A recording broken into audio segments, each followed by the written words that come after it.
Hi there. So we are working on the note-taking intermediate badge, and you're getting ready to do the learn and practice task 1.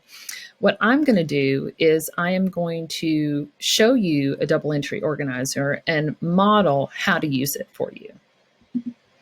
So we need to take some notes, right? So the first thing we should think about is, what is our purpose for taking the notes?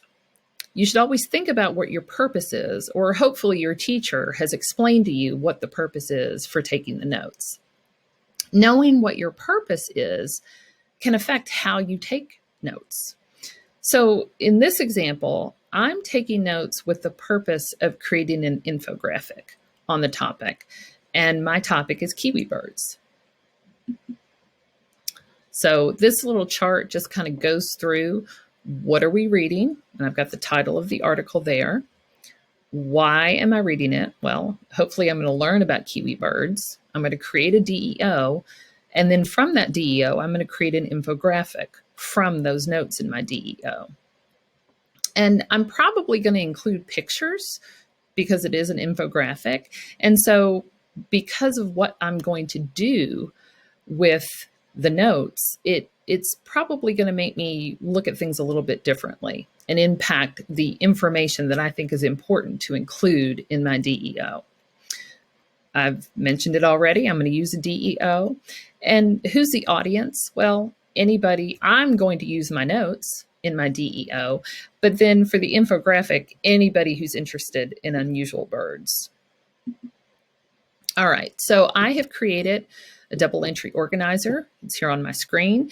You can create yours on loose leaf or in a notebook.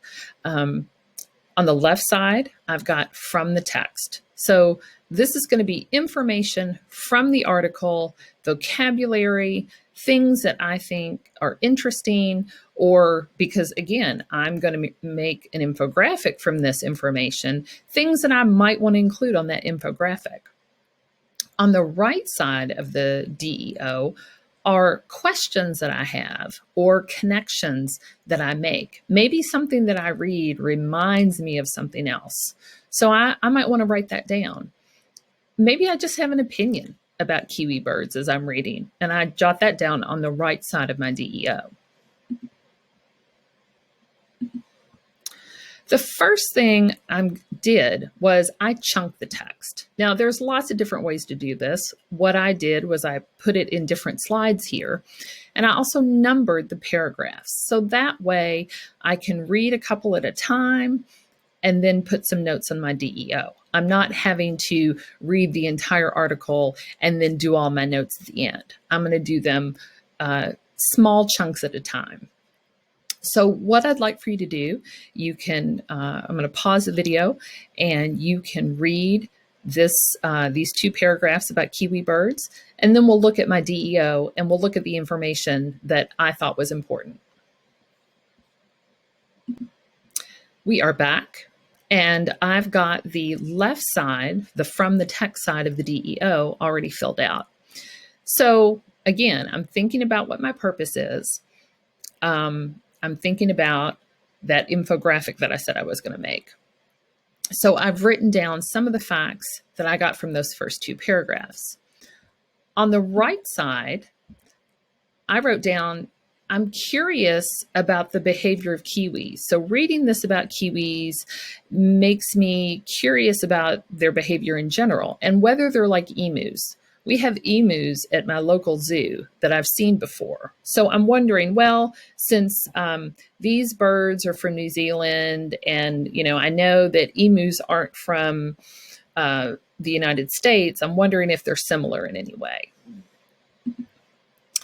Now, because I wrote down that a mother kiwi bird has to eat 3 times as many calories, that made me think, well, I wonder how many calories a kiwi bird regularly eats when they're not pregnant. So that was a question that I decided to jot down. Now I've got 4 additional paragraphs. Again, I've chunked them, I've numbered them, and so I'm going to pause the video.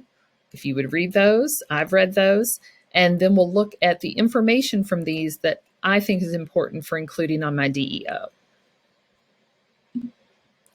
Okay, so in this next section that I read, I wrote down information about how the kiwi bird looks.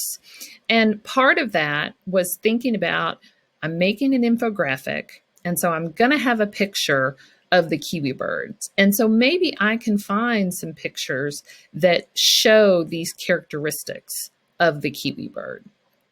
So I wrote down that they have fine, fluffy hairs, and their bones aren't hollow. And they can't fly.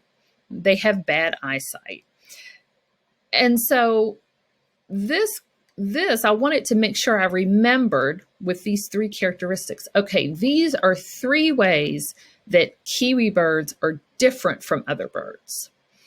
When I read about their eyesight, I wrote, do other birds have bad eyesight? I'm pretty sure that eagles and hawks and other predatory birds have really good eyesight so that they can fly up high and see prey down on the ground. So, but it made me wonder, like, are there other birds besides kiwi birds that have bad eyesight? And then the whole idea of these little birds just kind of running along just made me think, well, that's really strange because you don't often see birds running, but it also sounded kind of adorable. So these are some of the comments that I had as I read that last section. All right, we're going to pause one more time so that we can read these final two paragraphs, and then we'll look one last time at the DEO. All right, in this last section, the last two paragraphs, I wrote down that kiwi birds have mammalian-like adaptations. But then, I got kind of confused because I had read earlier that they have hair and they can't fly. And so then I sort of got confused in my head, and I was thinking, well, are they mammals or are they birds? And so I went back, I noted paragraph 7 because that's where I got confused. And then I kind of looked through the paragraphs again to check my thinking. So, and what that did, I had this question. It made me think I need to go back and look at the article again.